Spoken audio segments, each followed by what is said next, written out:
한국 오폴덤 정복기. 안녕하세요, 척키. 오랜만에 인사드립니다. 이제 날씨가 제법 좀 쌀쌀해졌는데 다들 건강에 유의하시길 바라겠습니다.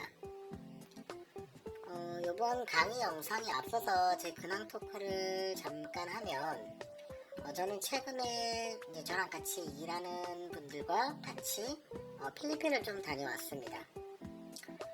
코로나로 묶여있던 이 하늘길이 열리고 한 달에 한 번 정도, 날짜는 길게는 10일, 짧게는 일주일 정도 이렇게 다녀오는데 아직까지는 계속 수익을 내고 있습니다. 조만간 이 필리핀 말고 마카오도 다녀올 생각입니다. 제가 이 마카오에 있을 때는 지낼 곳도 있고 숙식이 해결되고 그 다음에 다른 하는 일도 있었는데, 지금은 여행으로 마카오를 가야 되니까 이 마카오 물가도 비싸고 이리저리 지출을 고려했을 때 마카오보다는 이 필리핀이 가성적으로 괜찮아서 이 필리핀을 자주 가고 있습니다. 필리핀 일정을 이 영상으로 좀 남기고 하고 싶은데 포크룸에서 영상을 못 찍게 해서 좀 아쉬움이 많습니다. 이번 필리핀 일정에는 7일 정도 머물렀고 수익은 25만 페소 정도 수익을 내고 왔습니다. 필리핀을 다녀와서 이 지인들과 치악산도 같이 갔다 오고 그다음 가족들이랑 양양도 다녀오고 했습니다. 양양을 가서 이 오징어 물회를 먹으려고 했는데 요즘 동해에서 이 오징어가 안 잡혀서 오징어가 완전 금값이라고 이 오징어 물회를 안 팔더라고요. 저는 이 오징어 물회를 엄청 좋아하는데 좀 많이 아쉬웠습니다. 그리고 이번 주에 제가 자주 가던 오프 가게에서 일본 친구들과 같이 게임을 맞추는데 이 게임이 괜찮다고 한번 오라고 연락이 와서 한번 놀러 갔었습니다. 일본 친구들과도 제가 해외에서 몇 번 게임을 친 적이 있는데 상당히 타이트하고 좀 단단하게 게임을 치는 걸로 알고 있는데 한국 오프에서 일본 친구들이라 어떤 느낌일까 궁금하기도 했습니다. 가게를 가니까 두 테이블이 빵빵하게 돌아가고 있는데 보통 한 테이블에 일본 친구들이 6명 정도 앉아있고 그 다음에 한국 손님이 3명에서 4명 정도 비율로 앉아 있었습니다. 제가 도착해서 관계자 한 명이 자리를 양보해줘서 200을 가지고 자리에 앉아서 플레이를 했는데 일본 친구들의 이 3BB 오픈 레이지에 이 한국 아재들이 멘붕이 와서 좀 이러지도 저러지도 못하고 힘들어하고 계시더라고요. 5천만 블라인드에 오픈 배팅이 3BB가 나오니까 한국 아재들이 어찌해야 될지를 모르고 또 그 3BB 오픈에 한국 아재들이 다 콜로 플랍을 보니까 일본 친구들도 약간 멘붕이 온 것 같은 느낌이 있었습니다. 왠지 섞일 수 없는 물과 기름 같은 느낌이랄까? 보는데 좀 재밌더라고요. 결국은 한국 아재들이 좋은 핸드가 들어왔을 때 이 5BB 이상 배팅하고 상대가 다 폴드하자 진짜 이게 얼마를 배팅해야 되냐 하면서 좀 난감해하고 또 3BB를 오픈하자니 다 들어와서 넘길 것 같고 어떻게 해야 될지 모르겠다고 이 테이블에서 난감하다고 얘기를 하고 했습니다. 어찌 보면 이게 정상적인 홀덤인데 한국 오프가 워낙 특이해서 이 정상적으로 플레이하는 핸디가 한두 명 있으면 오히려 그 한두 명이 한국 오프 특성에 말릴 텐데 정상적으로 플레이하는 핸디가 절반이 넘으니까 오히려 한국 분들이 말려서 좀 녹아 죽는 결과가 만들어지더라고요. 저는 필리핀에서도 이 정상적인 게임을 하다가 왔고 온라인으로 옵티멀한 플레이가 몸에 다시 배어 있어서 아주 재밌게 게임을 했었습니다. 원래 이 한국 오프였다면 핸드레인지를 극단적으로 좁히고 블러핑 빈도도 낮추고 배팅 사이즈도 높이고 이 한옵에 맞는 플레이를 했을 텐데 그날은 저도 핸드레인지도 넓히고 3벳도 자주 하고 블러핑도 많이 하고 재미있게 테이블을 주도해 나갔습니다. 저는 4시간 정도 플레이를 하고 90 정도 위닝하고 아웃을 했습니다. 한국 오프에서 오랜만에 정상적인 게임을 하고 한국 아재들이 힘들어하는 모습을 보니까 좀 웃기면서 재미있었던 하루였습니다.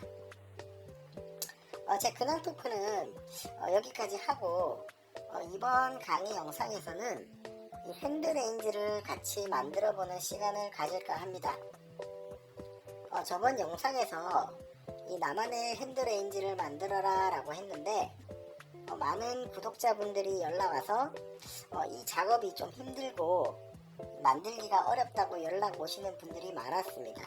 제가 만든 걸 보내드려도 되는데 제가 만든 걸 그대로 따라하기보다는 스스로 만들면서 점점 업그레이드 하는 걸 추천드리기에 같이 만들어 보면 어떨까 하고 영상을 찍게 됐습니다. 그렇게 어렵지도 않습니다.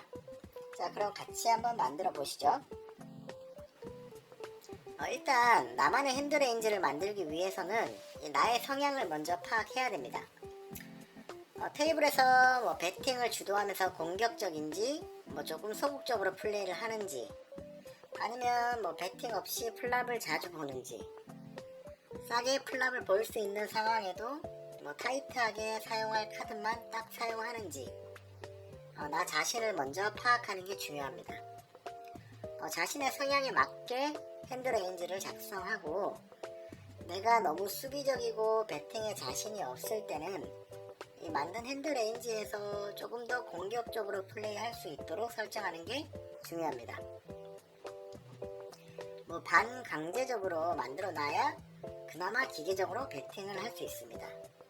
이렇게 반강제적으로 만들어 놓지 않으면 결국은 또 자신의 성향에 따라서 수비적으로 변할 수밖에 없습니다. 이런 게 이제 내 몸에 배이고 습관이 되면 자연스럽게 배팅이 나가게 됩니다. 일단 내가 몇 가지 핸들을 사용하는지 먼저 설정을 해야겠죠. 예를 들어 나는 모든 핸드레인지 중에서 상위 20%만 사용하겠다라고 한다면 상위 20%를 상위 10%만 사용하겠다고 하면 10%를 먼저 설정을 해줍니다. 내가 이 2장의 카드를 받았을 때 만들어 줄 수 있는 경우의 수는 총 1326가지가 됩니다. 포켓 페어 6콤보, 그 다음에 수디카드 4콤보, 옵수카드 12콤보를 받을 수 있고, 포켓 페어가 13가지, 총 78콤보, 그 다음에 수디카드 78가지, 312콤보, 옵수카드 78가지, 936콤보가 나옵니다. 다들 이 정도는 알고 계시죠? 그럼 여기서 내가 상위 10%만 사용하겠다고 했다면 132가지 콤보를 뽑아주면 됩니다. 그리고 여기서 나의 블러프 빈도를 설정해주면 되는데 나는 이 중에서 20% 정도는 블러프 빈도를 섞어주겠다고 하면 132가지 콤보 중에서 20%니까 26가지 콤보를 블러프 빈도로 섞어주면 됩니다. 내가 다니는 가게는 콜빨이 너무 좋아서 더 타이트하게 플레이하고 블러프 빈도를 좀 줄이겠다 하면 10% 정도만 섞어주면 됩니다. 저는 이 사용할 핸드와 블러프 빈도를 20%로 잡으면 영상이 너무 길어지니까 이렇게 만드는 거다를 보여주기 위한 영상이니까 상위 10%, 블러프 빈도 10%로 설정해서 핸드레인지를 작성해 보겠습니다. 우선 내가 사용할 핸드레인지 상위 10%를 먼저 설정해 주겠습니다. 이 핸드는 전부 나의 오픈 레인지에 들어갈 핸드입니다. 편의상 제가 132가지 콤보를 먼저 설정해 봤습니다. 이 오픈 레인지에 들어가는 핸드를 설정했다면 블러프 10% 핸드를 설정해 보면 됩니다. 저는 7, 8 수딥, 에이스 5 수딥, 5포켓 이렇게 14 콤보를 뽑아봤습니다. 저 같은 경우에는 이 블러프로 사용하는 핸드는 그날 다르게 사용하고, 어쩔 때는 뭐 따로 정해놓지는 않고, 뭐 그날 핸디들 성향에 맞추거나, 아니면 뭐 딥스택 상대나 뭐 숏스택 상대 등 핸디에 맞춰서 이 블러프를 합니다. 하지만 초보자분들은 그 빈도를 맞추기 힘들기 때문에 이 사용하는 블러프 핸들을 정하고 기계처럼 사용하시는 게 더 좋습니다. 자, 이렇게 내가 이 사용할 핸들을 다 설정했다면 이 포지션별로 나누어 줍니다. 뭐 인 포지션, 미들 포지션, 아웃 오브 포지션 이렇게 나누어 주시고, 뭐 아웃 오브 포지션으로 갈수록 좀 더 타이트하게 짜주시면 됩니다. 여기까지 완료했다면 이 테이블에 생길 수 있는 경우를 넣어줍니다. 내가 오픈 레인지를 했는데 뭐 상대가 3벳이 나오는 경우가 생길 수 있겠죠. 그럼 그 3벳에 4벳을 해줄 수 있고, 콜을 할 수도 있고, 폴드를 할 수도 있습니다. 4벳은 노란색으로 설정, 그 다음에 콜은 파란색, 폴드는 빨간색으로 설정을 해주겠습니다.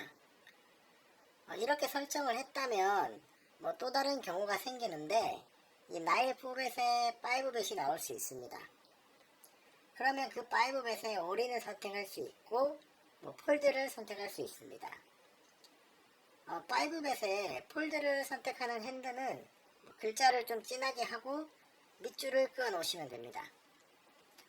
이렇게 나의 오픈 레인지 설정을 완료했습니다. 자, 지금까지는 내가 오픈 레인지를 했을 때 상황이고, 이 두 번째 상황은 나의 앞 포지션에서 누군가 오픈 레인지를 했을 때 상황입니다.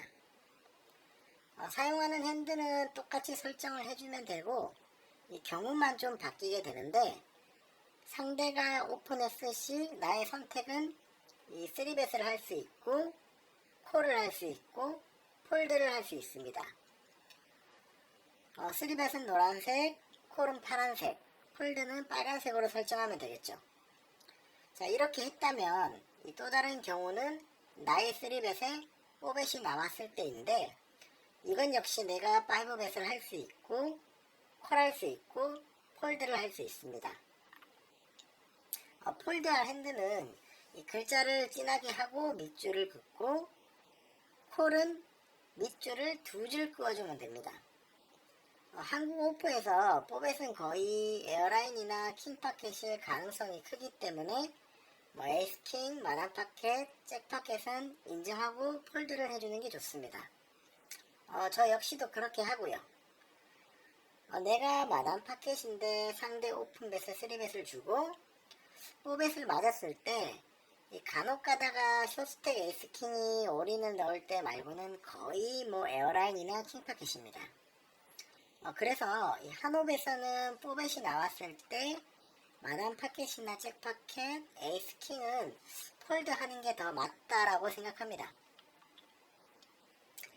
이렇게 지금까지 나만의 핸드레인지 찾기를 같이 해봤는데, 물론 상대의 배팅 사이즈도 고려해야 되고, 뭐 상대 스택, 성향, 방수인지 타이트한 사람인지, 뭐 코딱지 아저씨인지도 다 고려해야 되지만, 이 한옥에서 경력도 안 되고 실력도 안 되는 초보자분들은 이마저도 안 하고 가기 때문에 그때그때 놓인 선택의 순간에서 잦은 실수를 반복하는 겁니다. 이렇게 핸드레인지를 만들고 어떤 상황에서는 콜, 어떤 상황에서는 레이즈, 어떤 상황에서는 폴드를 정해놓기만 해도 실수를 많이 줄일 수 있습니다. 어쩔 수 없는 상황에서 지는 거는 괜찮습니다. 하지만 내가 실수를 해서 지는 탓은 없어야 됩니다. 저도 처음에 홀덤을 배울 때 이렇게 배웠습니다. 실수를 줄이고 나만의 플레이를 먼저 하고 난 다음에 그때 고개를 들어서 테이블의 핸디들을 쳐다봤습니다. 나만의 플레이가 먼저 되지 않은 상태에서는 다른 어떤 것도 오히려 독이 됩니다. 나만의 플레이를 먼저 몸에 익히고 상대를 익스플로이트하고 포지션, 주도권 등등 하나하나 차근차근 공부해 나가면 됩니다. 초보자분들 공부해야 되는 양이 너무 많고 어려운 용어들 때문에 지레 겁먹고 공부를 포기하고 이 운 게임을 해버리면 평생 발전이 없습니다. 나만의 핸드레인지를 만드는 것부터가 시작입니다. 이거부터 시작하시고 몸에 익히고 어떤 상황에서 어떤 핸드가 들어왔을 때 자동으로 그 행동이 나갈 때까지 플레이를 한다면 점점 발전해 나갈 수 있습니다.